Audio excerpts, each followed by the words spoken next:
Assalamualaikum warahmatullahi wabarakatuh. Hari ini mata kuliah komunikasi bisnis dengan materi tahapan-tahapan penulisan pesan bisnis. Jadi adapun tujuan pembelajaran yaitu menetapkan perencanaan pesan-pesan bisnis, yaitu menentukan dan merumuskan permasalahan, menentukan tujuan, mencermati audiens serta menyeleksi saluran dan media. Kemudian bagaimana mengorganisasikan pesan bisnis dan juga mengedit serta merevisi pesan-pesan bisnis. Tujuan-tujuan pesan bisnis yaitu tujuan penulisan pesan komunikasi perlu diperhatikan pada saat seseorang merencanakan pesan bisnis. Faktor yang perlu diperhatikan adalah menjaga itikat baik dari audiens dan menciptakan kesan positif tentang pihak pengirim pesan tanpa mengesampingkan tujuan tertentu yang hendak dicapai.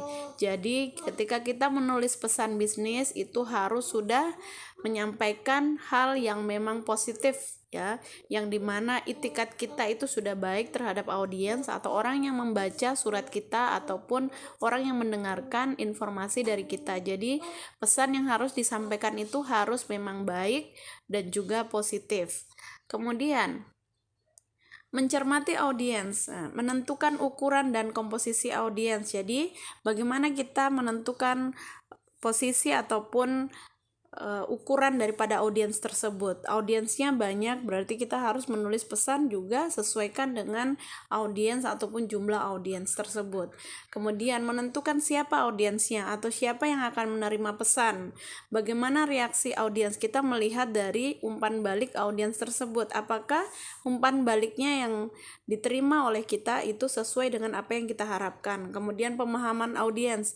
Paham atau tidaknya audiens itu bisa dilihat dari umpan baliknya juga. Kemudian bagaimana hubungan komunikator dan audiensnya. Jadi bagaimana kita menyampaikan itu, apakah kita sedang maksudnya berhubungan baik ataupun kita ini adalah rekan kerja ya, siapa dia, jadi kita harus mencari tahu dulu.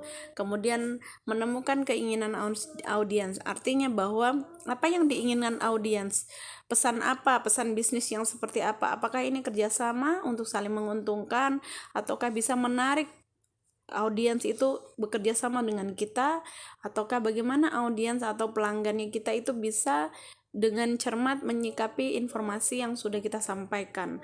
Kemudian juga harus akurat dan juga ide yang menarik bagi audiens. Kemudian pemilihan saluran dan media ya. Jadi saluran dan media ini ada yang bersifat lisan dan juga tertulis.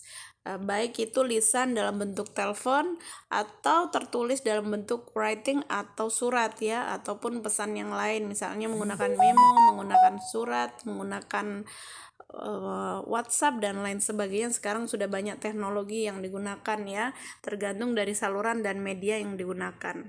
Kemudian mengorganisasikan pesan-pesan bisnis.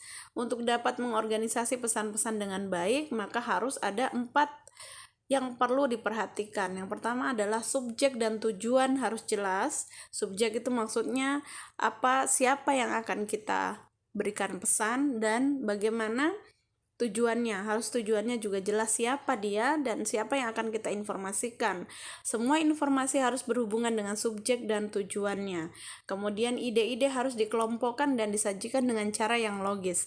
Jadi kalau berbicara atau kita sedang berbicara dengan kolega kita harus jelas ya, idenya kita yang kita sajikan itu juga harus diterima dengan akal ataupun logikanya. Semua informasi yang penting harus sudah tercakup. Jangan sampai ada yang ketinggalan, jadi harus dibaca berulang kali, kemudian kita bisa share ataupun kita bisa kirimkan.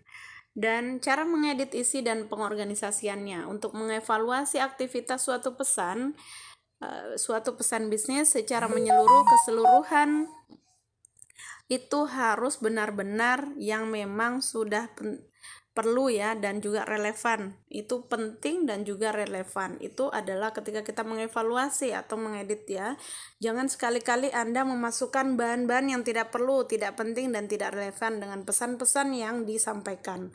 Kemudian pada awal pengeditan perlu perhatian secara seksama, terutama pada pesan-pesan awal dan akhir. Jadi kita harus melihat pesan awal dan akhir ya. apakah kita ini sudah menarik, sudah relevan, sudah sesuai pesan-pesannya dengan si pembaca. Jangan juga terlalu panjang ya. Jadi paragraf itu memang mencakup tujuan dan juga maksud dari organisasi tersebut. Oke, terima kasih. Sebentar saya ada kasih tugas ya. Jadi nanti tugasnya dikumpulkan minggu depan. Terima kasih. Assalamualaikum warahmatullahi wabarakatuh.